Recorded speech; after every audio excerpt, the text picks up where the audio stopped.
유성이에요. 유성. 어디 없어지지 않고 철근을 따라서 그대로 남아있는 기름이라고 생각하시면 됩니다. 이 기름이 어디로 가겠습니까? 공급이 타설을 하게 되면은 이 기름은 그대로 남아 있습니다. 그대로 남아 있는데 철근에 다 묻어 있고, 그래서 이 물이 이 뭐라고 말할까, 이 층이 생기게 돼요. 기름층. 그래서 이게 철근하고 콘크리트하고 이렇게 합체가 일치돼서 구멍이 발생하지 않아야 되는데, 그 구멍이 생겨가지고 그 구멍으로 따라 물이 다 따라다니는 거예요. 그래서 이게 일명 재료 분리 현상으로 부실시공이라고 말씀드릴 수 있는 거예요. 이렇게 공사를 하면 되지 않는다. 이렇기 때문에 이걸 다 지어놓고 물이 새가지고 내가 사는 집에 물이 들어오잖아요. 그럼 그 물이 어디서 들어와? 몰라요. 아무도 몰라. 알 수가 없어. 그러니까 막 여기 부시고 저기 부시고 우리 집이 아닌데 라고 그렇게 말씀해요. 결국에는 모든 층층마다 이런 현상이 발생하고 있다는 걸 갖다가 말씀드립니다. 그리고 또 하나 더 보여드립니다. 너무 불안하게 만들어주지 않습니다. 이게 비가 엄청 많이 오는 날이에요. 비가 엄청 많이 오는 날인데 콘크리트 타설을 하고 있어요. 나왔네. 네, 진짜 나왔네. 여기 안 보여주신다고 내가 보여주시는데, 이건 뭐 저기 해가지고 조금 오래된 거라 제가 이렇게 마음을 놓고 보여드리는 건데, 비가 전부 오는, 비가 엄청나게 쏟아지고 있는 현상이에요. 그러면은 우리나라 저기 건축법상 해가지고 하루에 저기 5mm 이상 내릴 때는 타설을 금지돼 있어요. 근데 그 말뿐인 거예요. 형식상이에요. 종이 쪽지에 불과한 법이다. 이걸 진짜 누가 감시할 거냐? 바로 여러분들이에요. 내 집인데 내가 감시해야지. 앞에서도 말했듯이 정보 공개 요청하세요. 그날 비가 이렇게 왔는데 공구를 치셨는데 그 공구리 친 거 보여달라고 요청하세요. 정보 공개 요청하면 누구든지 보여줘야 돼. 안 보여주면 어떻게 되겠어요? 사태로 맞아요. 조합장 뭐가지 바꿔야죠. 그 맞는 사실이잖아요. 그렇게 되면 이게 어떻게 돼요? 이거 자갈만 남아요. 자갈만. 시멘트물은 다 빠져버리고 자갈만 남아가지고 어떻게 되겠어? 천정이 언제 무너질지 몰라. 언제 빵꾸 날지 몰라. 그렇게 된 거예요. 그걸 갖다가 암암리에 숨겨버리고 마무리 지어버린 거예요. 그래서 이 모든 게 저는 이렇게 말씀드리고 싶어요. 건설 안전이라는 거는 바로 우리 국민들, 나만이 아닌 모두 내 집이다 숨기지 마시고, 내 집이어도 이건 꼭 밝혀서 내 집값 떨어지는 거 생각 마시고 안전한 삶을 위해서, 나의 집을 튼튼한 안전 터전으로 위해서 바로 공개를 하고 시정 조치를 요구를 하셔야 된다는 거예요. 제가 나서서 이게 시정 조치가 안 되는 거예요. 바로 여러분들이 앞장서서 이런 부실시공이 낫지 않도록. 이게 다 뭐 때문이다? 합법적으로 일하는 기능인들이 일을 한다면 이런 현상이 발생이 최소화됩니다. 왜? 저는 이 얘기를 하거든요. 왜 이런 식으로 일을 해? 이건 아니잖아. 멈춰. 그런데 진짜 소통이 안 되고 우리나라 말도 모르고 진짜 진짜 뭐 숙련된 기능도 아닌데 내가 시키면 시키는 대로 해. 뭐 이렇게 해라 저렇게 하라는 것도 몰라. 이렇게 하면 말지 뭐. 그냥 지나가 버려요. 아무 말도 안 해줘. 한 가지 추가적으로 광명시에서 제가 어마어마한 것들을 다 가지고 있습니다. 그래도 이건 최소, 진짜 이 정도는 최소로 보여주는 거고, 더 큰 것들을 어마어마합니다. 그걸 터뜨리세요. 그리고 할 거예요. 아니, 이게 휴대폰에 갖고만 있는 게 아니라 박 시장까지 터뜨리세요. 해서 지금 다 저기 해가지고 터뜨리려고 준비 중에 있습니다. 예. 터뜨려야지. 여기 우리 사회자님도 잘 알고 계세요. 이게 여기 아니 나쁜 짓을 했는데 죄를 받게 해야지. 예. 터뜨려야지. 죄값을 받아야죠. 지구만 있을 게 아니라. 예. 아, 지금 토론에 좀 이따가 질문해 주실래요? 예. 하여튼 뭐 여러모로 해가지고 건설 안전에 대해서는 진짜 뭐 남보는 식으로 생각하지 마시고 전체 우리 진짜 뭐 광명 시민이 아니더라도 다른 지역대 이렇게 사람들하고 똑같이 이렇게 우리 건설 안전은 꼭 필요하다라고 이렇게 좀 신경 좀 써주시면 감사하겠다고 말씀드립니다. 감사합니다. 제가 그 사회를 보면서 이사님 수고하셨고요. 이렇게 웃으면서 얘기를 하는데 제가 그 철산 말이 길어지면 안 돼서 이 사진들이 대부분 많은 사진들이 철산 팔구단지 사진입니다. 이 철산 광 내가 우리 집 아파트가 가격이 떨어지는 것을 감안하고 말씀드리는 거예요. 우리 저 입주민들은 다 싫어하지만 실질적으로 안전한 곳에 살고 싶습니다. 웃으면서 얘기하지만 사실은 속은 썩어 들어가고 있어요. 먼저 또 내밀 한번 소개해 올리면은 소생 커뮤니티 대표 최기성님 모셨습니다.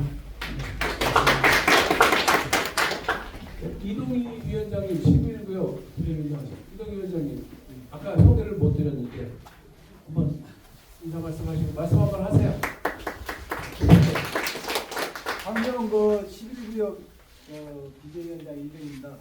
요즘에 각 카톡방에 보면 저희들 거 무지하게 올라올 겁니다. 아마 지금 뭐 시장, 광명시장 또 광명시청에서 행정 같은 게 이런 게 많이 부족하다 보니까 저희들이 밖에 나갈 수밖에 없는 그런 상황이 됐어요. 그래서 그건 나중에 이따 또 한번 말씀드리겠습니다. 참석해 주신 분들의 어떤 이 질의와하고 토론은 이거 일단 발표 마친 다음에 공개 석상에서 공개 토론을 하도록 하겠습니다. 자, 다음은 저기 주최자이신 김혜민 박사께서 발표해 주시겠는데요. 먼저 신안산선 현장의 피해자이신 구성말 김동철 전 시의원님. 안녕하세요. 반갑습니다. 신안산선 들어올 때 현장 보겠습니다. 자, 그러면은 김혜민 박사 보시고 네 번째 주제 한번 발표하겠습니다. 박수로 맞이해 주세요. 네, 저희 이제 토론회를 한 목적이 어쨌든 국민이 주인되는 대한민국을 만들자는 거잖아요. 저희 지금 이재명 국민주권 정부라고 표명을 하는데 거기에 맞춰서 광명도 광명의 주인은 시민이라고 생각을 합니다. 그래서 광명의 주인이 시민이 되기 위해서는 광명의 여러 가지 사회 현안들을 시민들이 주체가 돼서 시민들이 주도해서 시민이 주인이 돼서 해결해 나가야 되는 게 아닌가. 그게 바로 진짜 시민이 주인 되는 광명인 게 아닌가라는 생각에서 조금 토론회를 좀 준비를 해봤고 이 토론회 준비하시면서 많은 분들께서 함께 힘을 모아주시고 좋은 말씀도 많이 해주셔서 그 내용을 담아서 조례를 좀 제정해봤습니다. 법도 제정이 필요한데 법은 사실 많이 갖춰져 있어요. 문제는 디테일입니다. 그래서 디테일을 아무도 이행하지 않고 뭐 소방안전법 이런 것도 되게 많이 있습니다. 근데 허술하게 제대로 이행을 하지 않고 있어요. 그래서 그런 부분들은 결국은 조례를 제정을 해서 다 뒤집어 나와야 된다. 근데 장기적으로는 어떤 게 해야 되냐면은 이제 지방자치단체 선거가 있잖아요. 선거 때 저희가 뭐 시민들은 그런 목소리를 내야 된다고 생각합니다. 이 문제를 해결할 후보를 우리는 지지한다라고 가야 된다고 생각해요. 그게 아니면은 이 지방선거를 하는 의미가 없어집니다. 반드시 이 문제들을 해결하고 이 조례를 제정할 사람들을 우리 시민들은 지지한다. 이런 식으로 해서 당선되면은 조례를 제정을 해라 이렇게 하고 조례를 제정하지 않는 시 약속을 위반한 거기 때문에 우리는 소환운동을 한다 이렇게 하는 게 바로 진짜 시민이 주인 되는 이런 도시를 만드는 거라고 생각하거든요. 그래서 그런 방향에서 이 지금 말씀하신 것들을 토대해서 4가지 조례를 조금 준비를 해봤습니다. 그래서 지금 푸르지오 입대위에서 좀 많이 오셨었는데 지금 잠깐 나가셨는데요. 제일 처음에 이 광명시 도시 및 주거환경 정비 조례부터 먼저 살펴봐 주시면 감사하겠습니다. 네. 그 재난에 대한 부분은 맨 마지막에 하고 우선은 이제 이게 재개발 재건축에 대한 부분인데요. 아까 16구역 청산준비위원회 사무국장님께서 말씀을 좀 해주셨었는데요. 지금 보면은 이 16구역이 제일 처음 진행되다 보니까 이 진행되는 과정에서 여러 가지 시행착오를 겪었고 그 과정에서 조합원들도 되게 큰 피해를 많이 입으셨습니다. 본질적인 거는 투명하지 않은 문제인 것 같아요. 그래서 68페이지를 보시면은 이제 기본적으로 정의 이런 것들을 보시면 넘어가시면 될 것 같고 시장의 책무가 명시되어 있습니다. 시장이 분명히 책무가 있는 겁니다. 왜냐하면 인허가권자거든요. 이 건설사업 모든 건설사업의 인허가권자는 정부가 아니고 지자체입니다. 그래서 이 시장은 정비사업이 투명하고 공정하게 운영되도록 지도 감독을 하고 주민의 권익 보호와 안전, 도시 환경 개선을 위해서 필요한 정책을 수립 시행해야 된다. 그리고 필요한 경우에는 도시 주거환경 정비 기금을 쓸 수 있다라고 명시를 해놨습니다. 그 광명시는 특이하게 도시 주거환경 정비 기금이라는 게 있어요. 이게 재개발 재건축하는 과정에서 이제 필요한 경우에는 이 기금을 쓰도록 돼 있는데 이 기금이 제대로 쓰여지지 않고 쌓여 있습니다.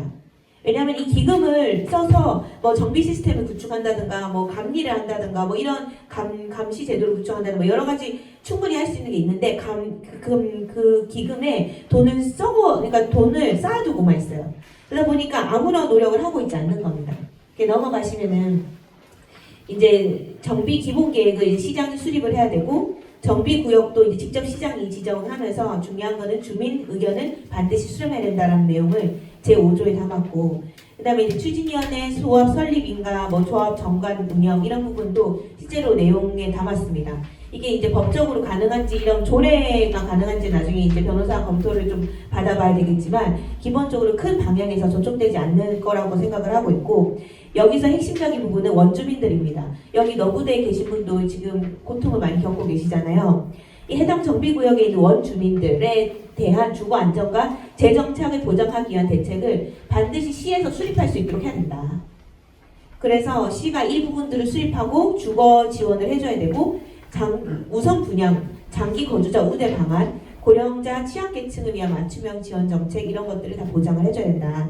이런 것들을 이제 제9조까지 쭉 담았고 그 다음에 이제 시장은 상시 감독을 해야 되고 필요시 자료를 제출을 요구할 수 있다는 게 11조까지 담아놨습니다. 그리고 핵심적으로 이제 사무국장님께서 말씀하셨던 이 내용이 다 12조부터 쭉 들어가 있는데요. 그 자료를 다 공개해야 된다는 내용이고요. 모든 내용을 시장이 책임지고 홈페이지에 공개를 하도록 되어 있습니다. 그러니까 이거 조합장의 책임이 아니고 시장의 책임이 되도록 해야 됩니다. 시장의 자기 지역의 조합들에서 어떤 사업들이 진행되고 있는지에 대해서 시가 책임질 의무가 있기 때문에 시장이 직접 올려야 된다. 공무원들이 직접 자료를 받아서 올리도록 해야 됩니다. 그 조합장에 맡기면 안 된다. 조합장한테 받아서 올려야 된다. 그리고 이제 여러 가지 자료들도 다 올려야 되고 중요한 건 조합들도 역시 자료를 공개해야 되겠죠.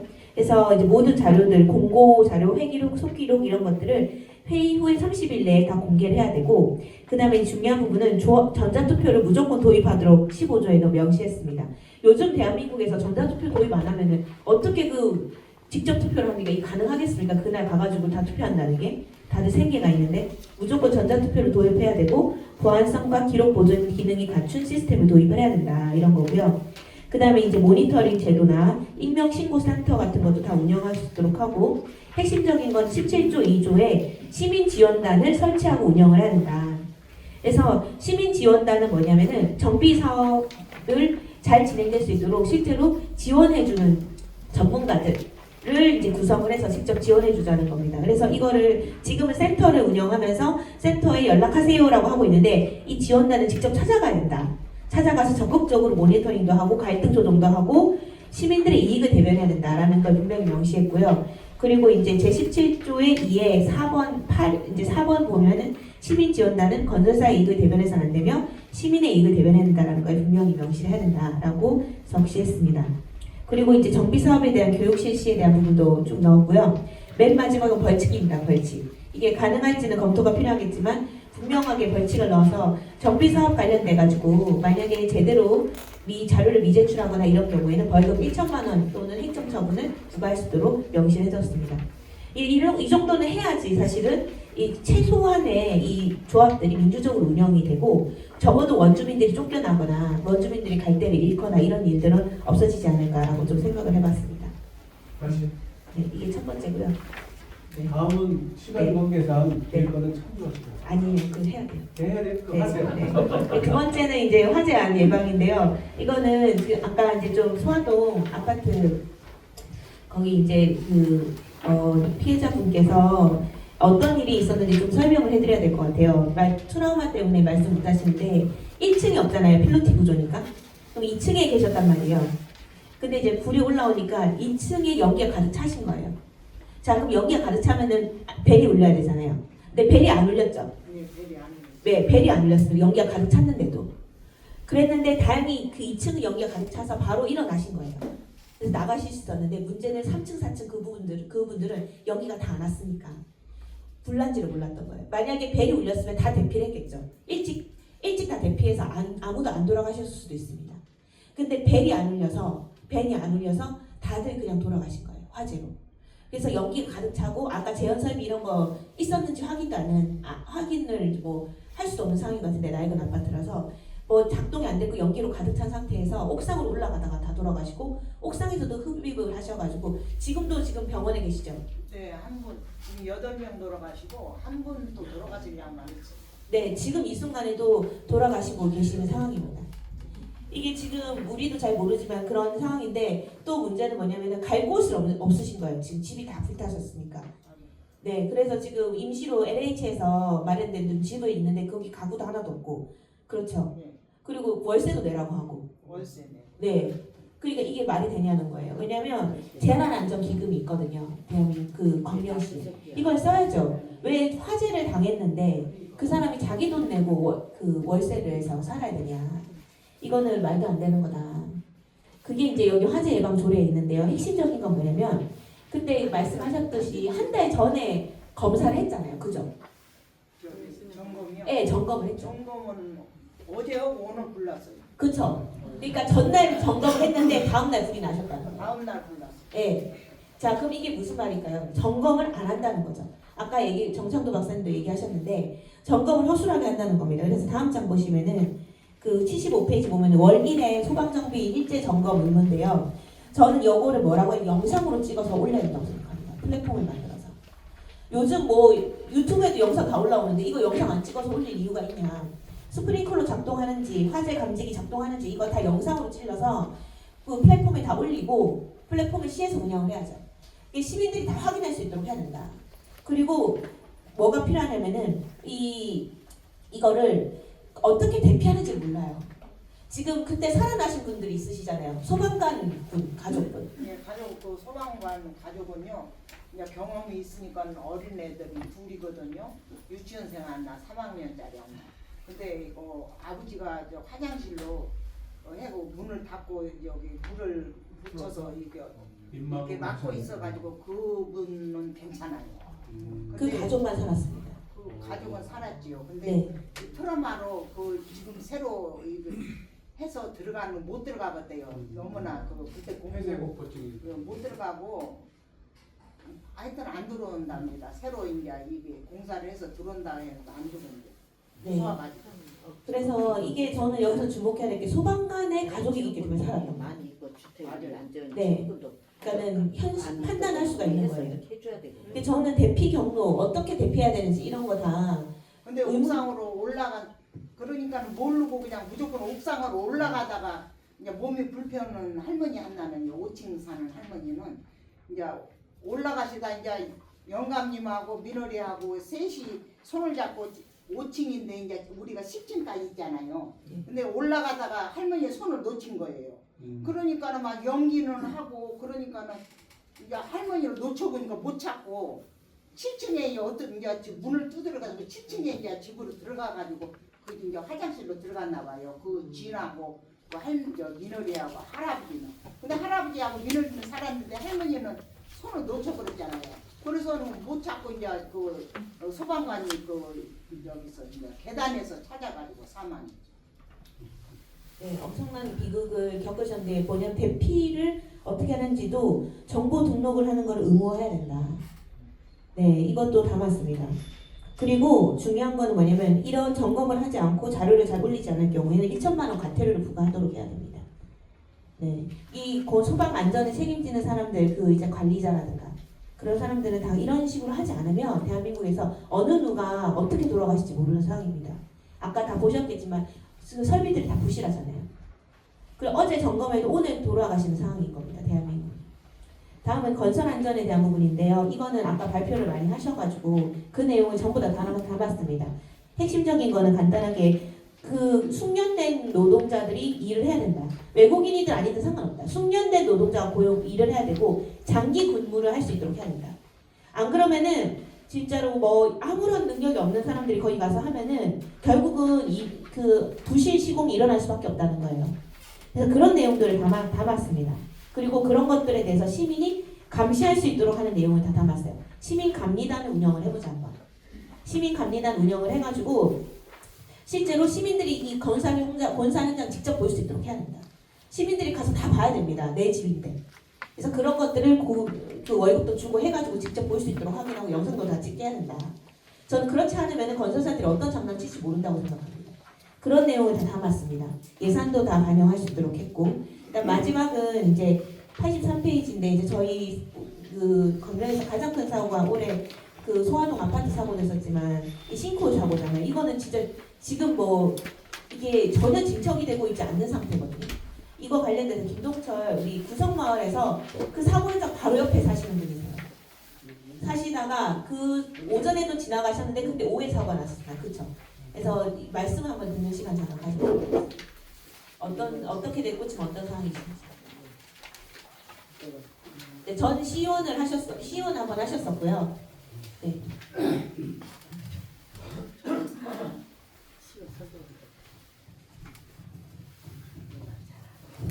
안녕하세요. 반갑습니다. 김동철입니다. 저는 그 신안산선 그 사고 현장 바로 근처에서 한 3m 사고 지점은 한 3m 그다음 한 6m 지점에서 사업도 하고 주거도 하고 있었는데요. 4월 10일 날 붕괴사고가 일어났고요. 그 신안산선이 붕괴날 거라고 누가 생각을 했겠습니까? 근데 그날 그 사고 현장을 아침에 이렇게 지나왔고 그 몇 시간 후에 거기가 붕괴가 됩니다. 그래서 뭐 다행히 많은 사람들은 통제가 잘 그나마도 돼가지고 2명이 함몰됐다. 1명은 산채로 구조가 됐고 1명만 돌아가셨는데요. 그 주변에 있는 그 주민들이라든가 그 옆에 대우 프로젝트 주민들 많은 사람들이 지금까지도 포스코 이행시로부터 아직까지 해결이 제대로 되지 않고 있어가지고 지금도 고통을 당하고 있는 그런 상황이에요.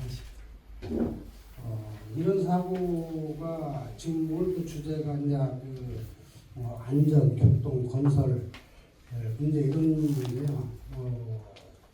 저는 지금 그래 앞으로 이게 지금 이제 어쨌든 다시 시공을 해야 되잖아요. 많은 사람들이 이용을 하는 대중교통이니까 다시는 이런 그 2차 사고가 발생하지 않도록 안전하게 대책을 마련한 다음에 재시공이 이루어졌으면 좋겠다라는 생각이 들고요. 그리고 제가 좀 더 얘기를 해도 되는지 모르겠네요.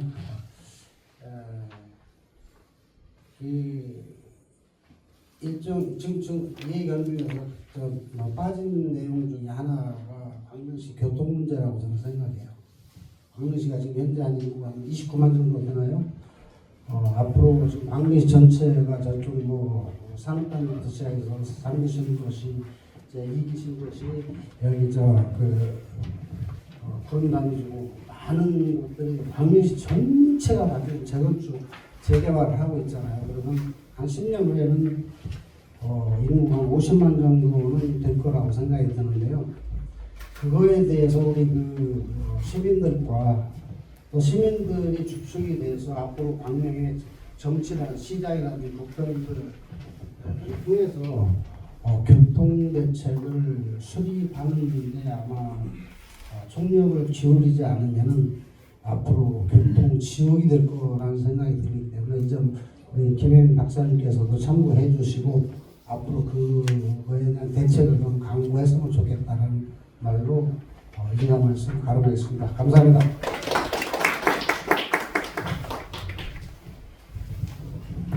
네, 그 신안산선 사고는 아까 이제 구성마을에 있는 수십 가구가 피해를 보셨고 푸르지오 아파트는 문주가 기울어졌고 그 도로가 금이 갔습니다. 근데 그게 아직도 제대로 해결이 안 되고 있고요. 그다음에 이제 거기 푸르지오 초등학교는 그 운동장 절반이 무너졌었습니다.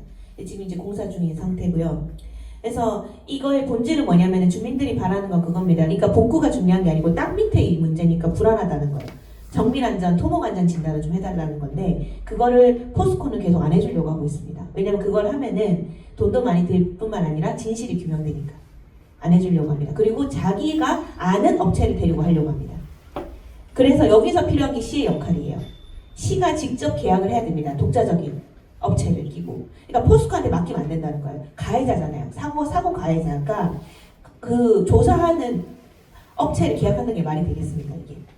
그래서 시가 계약을 하고 시가 그 계약을 하고 그 업체가 조사를 한 비용에 대해서 후에 포스코에 구상권 청구를 하는 방향으로 가야 되지 이게 포스코한테 맡기니까 지금 다 문제가 되는 겁니다. 이 지금 프레임이 광명시의 제일 큰 문제는 뭐냐면은 포스코가 잘못했으니까 포스코 너네가 책임져 이게 아닙니다. 시는 생명 안전에 책임질 의무가 있어요. 기본적으로 무슨 사고가 나면은 그 진단하고 조사하고 분석하는 건 시가 해야 됩니다. 그러려고 기금이 있는 거예요. 기금을 쓰고 나중에 포스코의 죄가 명확히 밝혀지면 그 구상권 청구를 하면 됩니다. 안 그러면 시민들이 계속 고통이었습니다.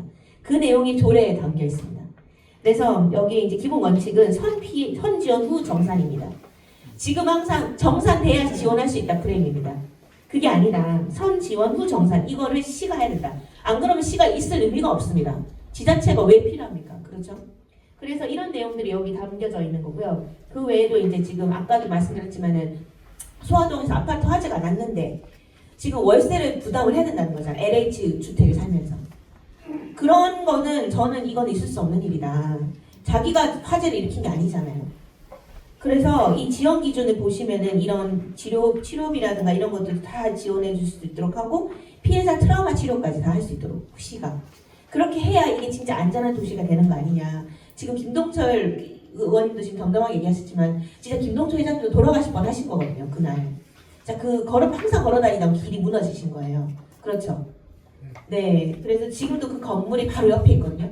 안 무너진 게 신기하다는 얘기가 나올 정도입니다. 지금. 그래서 그렇게 해서 지금 이런 내용들이 다 담긴 조례 내용인데요. 이 조례에 들어가면 좋겠는 내용도 혹시 있으시면 더 주시면은 이걸 반영을 하려고 노력을 할 거고 이제 이 토론회가 끝나면 이제 여기 계신 분들이랑 해가지고 시민단체를 좀 시민들의 안전과 주권을 실현할 수 있는 그런 네트워크를 구성을 하고 이 네트워크에서 이 조례 제정 운동을 좀 해서 이 조례가 반드시 관철될 수 있도록 해서 다시는 그러니까는 사고로 인해서 고통받지 않고 안전한 도시를 만들고 그리고 다시는 누구도 피해를 보지 않고 무엇보다도 시민이 주인된 도시를 건설해야 될 것 같습니다.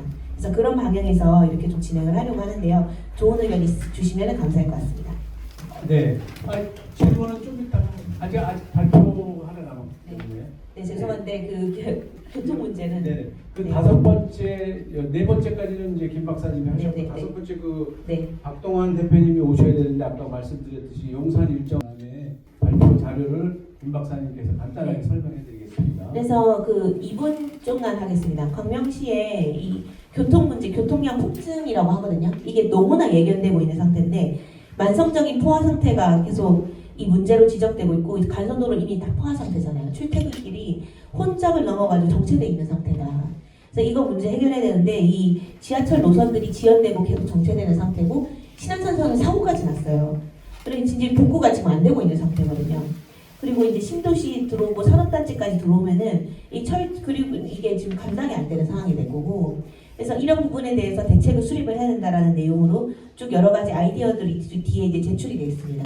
그래서 그 과정에서 일단 아이들의 그런 안전을 보장하는 문제부터 뿐만 아니라 그다음에 그 외에도 여러 가지 이제 그런 이 뒤에 이제 대중교통 공영제를 통한 무료교통 제공. 그래서 사실 지금 이제 대중교통을 더 많이 이용할 수 있도록 하고 지금 보면은 우리나라의 한 10개국 정도는 이미 버스가 무료거든요. 저희는 일부 청소년만 지원해주고 있는데 거기는 다 무료예요, 버스가. 그래서 버스비 자체를 무료 시내 대중버스, 무료 대중교통버스 3개를 구축을 해가지고 아예 무상으로 한다고 하면 더 대중교통을 더 많이 이용하려고 할 거고 더 대중교통을 더 많이 이용을 하면은 오히려 교통 문제가 해결될 수도 있다라는 아이디어가 이제 여기 좀 담겨 있는 상태고요. 네. 그다음에 이제 뭐 예를 들어 여러 가지 앱이라든가 이런 것들을 좀 도입을 하고 그다음에 스마트 교통 시스템을 도입하자라는 이런 내용들이 좀 쭉 담겨 있습니다. 그래서 이거 참고로 보시면서 이제 아이디어도 얻고 다음에 좀 필요하면 실증적인 교통 문제만 집중해서 토론회를 열면 좋을 것 같습니다. 네, 이상입니다. 네, 감사드립니다. 박수 한번. 사실 그 시간이 조금 아직 많이 지났지만 필요한 것을 말씀드리면 우리 김혜민 박사님께서 이러한 토론회를 주최하시고 여러 가지 자료들을 조례도 변경해 주시는 안을 제시하고 있는데 이게 광명시장 입장에서는 자기를 비토하는 것처럼 보이니까 이 토론회를 하지 못하도록 압박을 가하고 있습니다. 여러분 잘 아셔야 돼요. 그래서 굉장한 압박을 지금 받고 계세요. 김혜민 박사가. 나중에 제가 제안을 합니다. 광명시장과 그 어떤 권한과 승인권자가 힘을 가지고 이런 것을 제대로 시민을 위해서 힘을 못 쓰니까 우리 시민들의 힘을 보여줄 때가 됐습니다. 그래서 가칭 광명 시민 행동 플랫폼을 출범할 것을 제안합니다. 그래서 우리 시민들이 우리 자체의 안전을 위해서 어떤 플랫폼을 형성을 해서 시민들의 안전 주권을 찾을 수 있도록 행동에 같이 참여해 주시기를 부탁드립니다. 참여해 주실 거죠? 네. 감사합니다. 자, 그러면 오늘 그 주제 발표까지 5개까지 다 했는데 그러면 이제부터는 혹시 아까도 손 드신 분들이 김혜민 박사나 저희 발표자들에게 질문해 주실 것을 토론 시간을 갖도록 하겠습니다. 아까 손 드셨으면 질문해 주세요. 네, 안녕하세요. 강명 오덕 너구대에서요. 5년째 지금까지 싸우고 있어요. 시장하고 재판 소송이 아까 이제 소화동의 하재밤 문제나 신안산 문제 그 2가지 내용을 이야기를 듣고 보니까 그 내용이 역시나 너구대에 시작했던 내용이 거의 다 비슷할 것 같아요. 왜냐? 재난지원금이 있는데 지원금에서 잘못되는 거, 정부에서 잘못되고 재난이 일어났던 거, 시에서 서류를 잘못해서 발생이 일어났던 거는 책임을 져야 되는 그것이 없어요. 광명시청은. 시장도 내로남불이고 한마디로 국회의원도 내로남불이고 다 어디서 이걸 다 맡고 있나. 어제도 아마 진짜 우리 국회 앞에 나가서 티켓 들고 이렇게 하고 있는 입장인데 제 생각은 지금 조례해서 이거 하려는 과정이 시간이 많이 걸리잖아요. 근데 이래도 막고 저래도 막고 아는 거는 다 해봐요. 우리도 다 하고 다 막는데 저는 그래요. 이 내용을 다 올려서 대통령한테 우리는 면담 요청을 하고 싶어요. 어제도 국회 앞에 나가니까 민주당 국회의원님들이 몇몇이가 이렇게 사진을 찍어 가더라고요. 그런데 이러한 광명시가 뭐 시장이 있으면 뭐하고 국회의원이 있으면 뭐합니까? 아무도 누가 들어주지도 않는데 그렇잖아요. 지금 소방에 대해서 소화동에 아까 화재 사건에 이야기도 했으면은 너구대도 똑같습니다. 서류나 모든 거는 다 줄 것처럼 서류 다 꾸며갖고 그렇게 줬어요. 그러면 서류대로 시장이 했던 말대로 시행한 게 하나도 없어요. 나가 관계 철거예요 무조건. 근데 재개발이라는 것을 이제 하다 보니까 제가 강시현 시민단체로 해가지고 여기에 이제 파고들고 있었어요. 계속 파고들다 보니까 지역마다 재개발에 온전하게 편안하게 좋은 곳이 하나가 없어요. 잘 돼간 거 하나도 없고 다 죽어가 나오는 거 서민들이에요. 모르니까 당하고 알고도 당하고 뭐 시청에 예를 들어 정보공개청에 서류를 해도요 안 줘요. 없다고 안 줘요. 없다고 안 주는 게 광명시청이 뗄 까는데 광명시청이요. 그런데 이러한 내용을 조례가 절차 있고 순서 있고 밟으면 과연 저 사람들이 들어줄까요? 아닐 것 같아요. 제 생각은. 대통령한테 이거를 우리가 광명시 우리 재개발해서 탄원서 많이 올렸습니다. 근데 중간에서 누가 다 막는 것 같아요. 예, 민주당에도 엮고 대통령한테도 올리고 다 했습니다. 다 막아요. 다 막아요. 그런데 대통령한테 직접 이걸 올려서 이래갖고 이렇고 재난지원금 강력시 돈 많아요. 없는 거 아니에요. 그러면 그때 쓰라고 그 있는 거 기금이잖아요. 그럼 왜 쓰지 않고 감철 그렇게 해놓고 네가 갈라면 가고 말라면 가고 법으로 강력으로 깡패 이거는 시장이라고 나는 그래 볼 수밖에 없어요. 그렇게 수없이 했고 그렇게 수없이 말했어도 저도 거기서 무가라고 또 내 집이라도 나는 행복했어요. 네. 내 집이라고 난 거기서 그렇게 살아도 행복했어요. 네. 그렇지만 지금은 35만 원대 월세로 내가 왔어요. 이제 건강이 조금 많이 회복이 됐어요. 정신적으로. 이제 약은 그런 약을 이제 내가 했지만 이거를 나는 대통령 면담을 했으면 좋겠어요. 다 적어갖고 각자 먹자 이거 딱 해갖고 한 사람이 땅에서 올려서 면담 요청을 했으면 좋겠어요. 예. 그래야지 뭐 누가 맡겠습니까? 누가 막아요? 시의원, 국회의원 사무실 아무리 우리 찾아갔으면 뭐 지금은 안 갑니다. 왜? 내가 담당이 아니다 이거예요. 국회의원 담당이 아니다. 시장 권한이니까 오지 말라는 식이에요. 근데 안 가요. 그럼 국회 사무실이 뭐가 필요합니까? 필요 없어요. 강민시 국회의원 사무실 필요 없다고요. 뭐 사무장, 국장 가서 뭐 말을 해요. 잘못해요? 그 다음 나가 잘못했다고 사과하고 그렇게 그런 데서 한다고 무시하고 말 함부로 하고 하다 보니까 오기가 나고 화가 나서 끝까지 여기까지 제가 지금 대법원까지 서류 올라갔어요. 대법원까지 너보대가 서류 꾸며서 내는 것처럼 그렇게 위조해서 내고 전화 협박받고 한 서민을 갖다 그렇게 해는 짓밟은 게 강력시 나는 그렇게 생각해요. 이거를 빨리 조속기에 청와대로 계속 올려야 돼요. 이거는 청와대에서 나는 대통령 면담을 요청했으면 좋겠어요. 왜? 뭐 재난이 일어났으면 당연히 시장이 해결하고 이제 최근에 며칠 전에 문자 나오더만요. 신한산 거 빨리 해결해라 뭐해라. 이제 와서 그 사고 난 지 언젠데 이제 단체 카톡 보면은 가관이 아니야. 말로만 하면 뭐합니까? 나는 그거를 수없이 봤어요. 면담 요청도 옛날에 많이 했지만 해줘. 국회 이 LH 국회 뭐 부장 있고 누구 있으면 내가 강릉시장이야 해줘. 말로는 그래요. 그때는 해줄란가 보다. 지금은 저 이제는 만나고 싶지도 않고요. 그 쌈바닥 보고 싶지도 않고요. 그때는 해줄란가 보다. 그럴란가 보다. 내가 LH 부장한테도 내가 강릉시장이야. 시장 말 들으라 이거죠. 네. 그게 그렇게 하고 있는 현 시민들이에요. 나는 청와대에다가 오늘 수고하신 김에 나는 그 얘기하려고 왔어요. 청와대에다가 올려서 소방관이고 신안산이고 또 하나도 된 게 없잖아요. 재개발만 잔뜩 벌려놨지 한 게 뭐 있어요. 다 시끄러워요. 동네마다 다 시끄러워. 그래놓고 또 삼선 나오려고 지지라고 서민들 죽으라는 것밖에 더 돼요? 도둑놈이 하죠. 도둑놈 나는 시청 앞에서 강릉시장 사기꾼이라고 프레카드 크게 걸어놓고 1년 넘게 했습니다.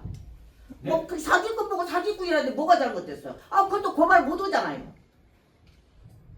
저도 개인적으로는 그 이재명 대통령 페이스북에 가서 글을 한번 날렸습니다. 우리 16구 요청 봐달라고. 아무 신경 났습니다. 16구요. 네. 하여튼 신한산 네, 소방 해갖고 전부 다 딱 해서 통으로 해서 올려야 돼요. 그래서 그 김현 박사님인데도 제가 제안을 한번 했는데 지금 화재 피해를 입으신 현장이 있잖아요. 지금 최근에 아파트들이 지어지는 게 주상복합으로 지어집니다. 소방기술사님도 오셔서 발표해 주셨는데 굉장히 문제가 많고요. 방지실에 대한 소방 점검에 대한 부분이 저희 16구역 같은 경우에는 저희 모든 아파트들이 상가 따로 아파트 따로일 거예요. 맞죠? 근데 아파트 주민들은 상가하고 상관이 없다고 생각해요. 상가 사람들은 다 아파트하고 연관이 있다고 생각하고요. 왜? 배관이 지나가니까. 그런데 불나면 아파트 사람이 다 죽어요. 상가는 다 퇴근하고요. 그런데 아파트 사람들은 상가하고 관련이 없다고 생각해요. 그래서 계속 줄기차게 아파트에 딸린 상가도 부대 복리시설이니까 관리를 해달라고 계속 요청을 하고 있어요. 저희 아파트는.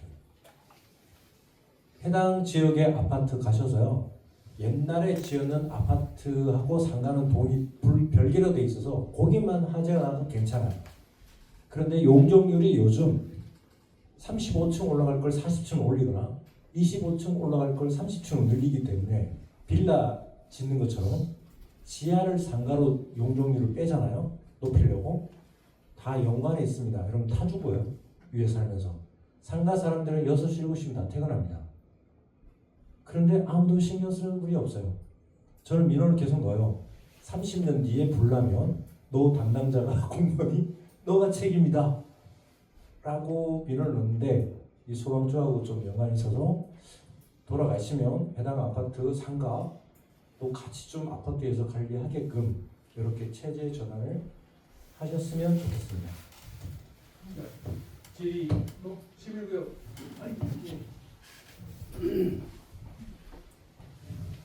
아까 말씀드렸던 그 11구역 비대위원장 이동입니다. 저희는 이렇게 모임이나 이런 데도 저도 많이 가보고 또 시청이나 이런 문제들에 대한 거를 뭐 논의한다고 해서 많이 가봤습니다만 저는 솔직히 그렇습니다. 말보다 저는 행동으로 합니다. 우리 지금 여태껏까지 박성원 시장이 지금 한 몇 년 그 재선하고 지금 삼선까지 가려고 하는데 아까 저기 너부대 말씀하셨다시피 삼선 가면 우리 다 붙습니다. 지금 관명의 재개발 재건축에 대해서 많은 그 지금 공사를 하고 있는데 그 피해는 고스란히 다 우리들한테 오는 겁니다. 설령 내 몸이 아니더라도 세금을 더 내야 돼요. 그래서 뭐 긴 얘기는 필요 없고 우리 그 광명의 재개발이 지금 뭐 처음에는 23개가 시작해서 12개는 11개가 해제가 돼가지고 지금 시작하는데 11개가 거의 다 지금 완전 다 됐습니다. 됐는데 그 제일 그 재개발 연합의 회장인 그 11구역 그 위원장이 아니 조합장이 광명의 제왕이라고 볼 수 있습니다. 여기가 제가 여기 감히 여기 경기도 광명시라고 하잖아요. 저는 항상 그래요. 도표를 그려가면서 충청남도 광명시라고 합니다. 저는 충청남도 광명시, 충청남도 그 카르텔이 엄청 심합니다. 이게 제가 오늘 도표를 안 가져와서 저기 했지만은 이 충청도 그 죄송합니다. 여기 누구 충청도 있을지 모르겠지만은 그 충청도 몇 사람이 이 광명을 좌지우지하고 지금 다 움직인다는 거. 그리고 대놓고 해먹는다는 거. 도시공사 사장이라는 사람이 자기가 인허가 하는 데에서 땅을 사고 또 자기가 시장이 인허가권 내주는 데서 특혜 분양받고 그런 데가 어디 있습니까? 이거 주민들이 광명시 주민들이 지금 뭐 민원 탄원 뭐 이런 거 전부 내도 아무 이거 효과 없어요. 진짜예요. 백날 내도 이거 안 올라갑니다. 대통령실 더불어민주당 거기에서 다 카트되고 다 카트됩니다. 아까 말씀하셨다시피 민원 시청에 저희 숱하게 냈습니다. 민원도 안 들어가요. 이거 그 시장님의 중간에 있는 사람이 다 카트합니다.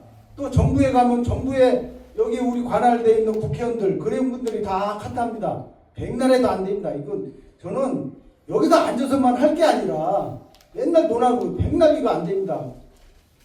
그러면 이게 어떤 그 구성이 된다고 하면 저는 맨날이라도 나갈 수 있습니다. 요즘 제가 국회 맨날 나갑니다. 국회 나가서 서 있어요. 1인시 피켓 두고 그걸 조금이라도 시간이 되면 한 사람이라도 1시간씩이라도 돌아서 오늘은 누구 잠깐 시간 내면 됩니다. 이거 몇 바퀴만 돌면 그 광명시 문제 금방 해결돼요. 이게 앉아서 백날 하는 것보다 행동으로 보여주는 게 더 낫습니다. 지금은 우리 백날에도 이거 안 됩니다. 그러니까 이런 모임을 가져서 이런 구체적인 방안을 행동으로 좀 보여주는 게 저는 제일 빠르다고 봅니다. 네, 그만할게요. 네. 혹시 또 꼭 말씀을 해주고 싶으신 분 한 분만 더 없으시면은 마칠까요? 박사님 말씀할까요? 한마디 하겠는데요. 아 예, 그렇습니다. 그냥 주민이나 네. 관계 관심 있게 보려고 왔습니다. 해당 김혜민 대표가 이제 여러 조례들을 설명을 하니까 네. 잘 와닿는 것 같은데요. 현재 광명시에 관련된 비슷한 유의 조례가 혹시 없는지, 내지는 뭐 다른 지역에 다른 시군구에 현재 지금 하려고 하는 그런 조례안들이 있는지 뭐 그런 확인을 뭐 해보려고 그런 분의 좀 설명을 좀 구체적으로 듣고 싶습니다. 네, 예. 간단하게 말씀. 네. 한 1분 내에 말씀해 주세요. 일단은 광명에는 하나도 없습니다. 광명이 없어서 이제 만든 거고요. 재난 구호 및 피해 지원 조례도 다른 데는 있고요.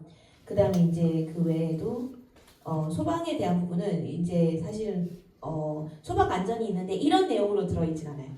이거는 만약에 저희가 시행하면은 제 생각에 우리나라 최초, 전 세계 최초일 수도 있습니다. 근데 이거 시행해야 된다고 생각해요. 이거 AI 좀 도입을 해가지고 하면은 별로 어렵지 않거든요. 왜냐면 우리는 소아동 아파트 피해 사고가 있었기 때문에 예산 조금만 들이면 된다. 저는 그렇게 생각을 좀 그렇게 예산 들여서 하면 의지 문제다라고 생각하고, 건설 문제도 사실은 이거는 되게 획기적인 안이라고 생각합니다. 저는. 근데 건설 안전에 대한 이 건설 안전 및 지역 건설 사업 활성화 조례가 있거든요.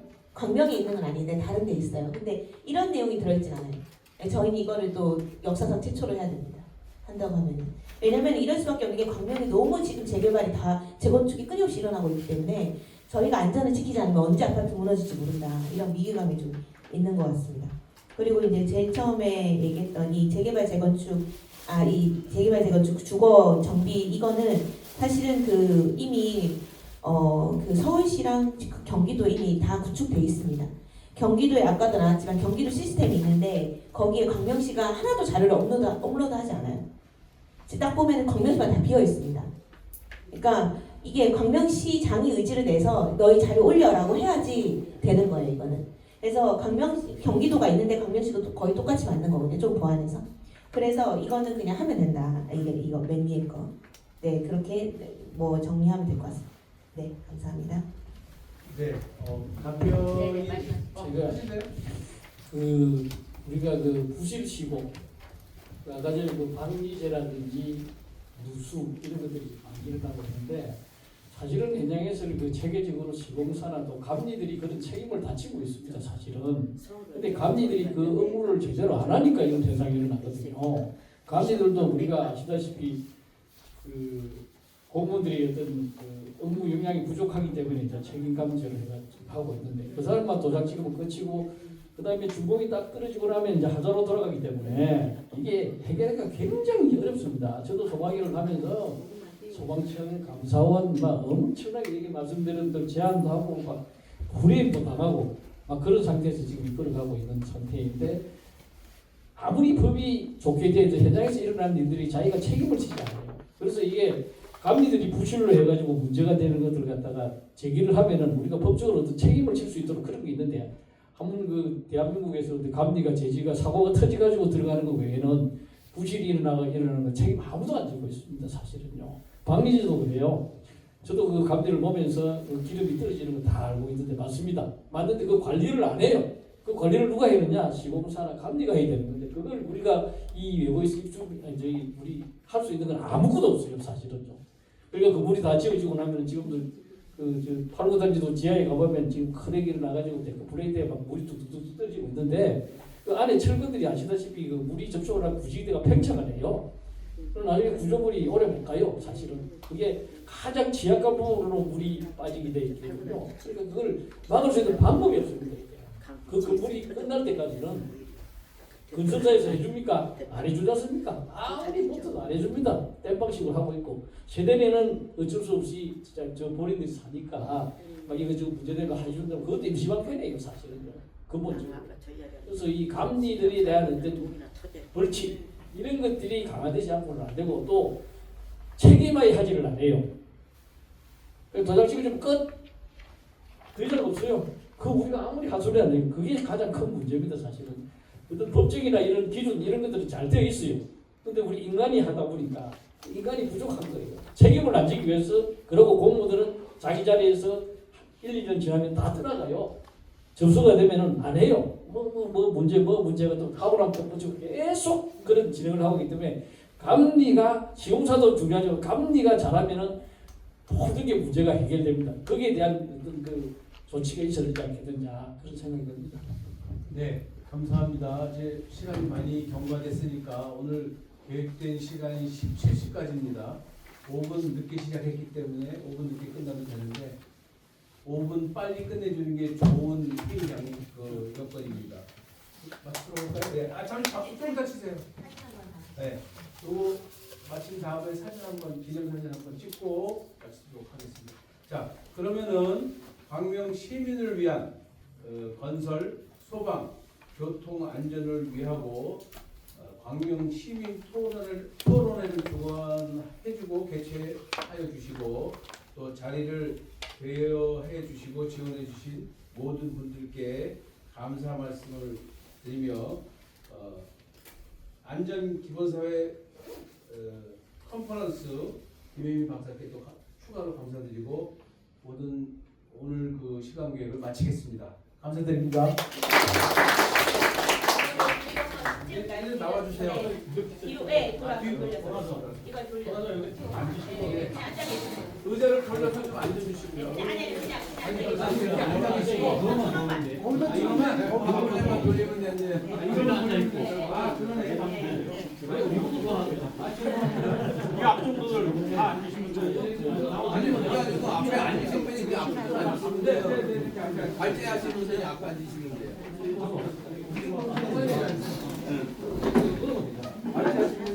안 보이면 이렇게 뛰어 뒤에는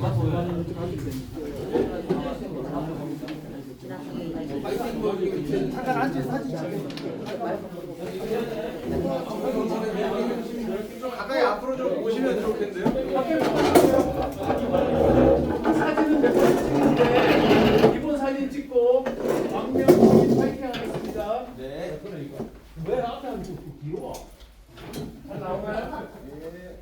파이팅 한번 할까요? 자, 광명 시민 파이팅! 네. 한 번 더 할까요? 광명 시민 파이팅! 네. 네.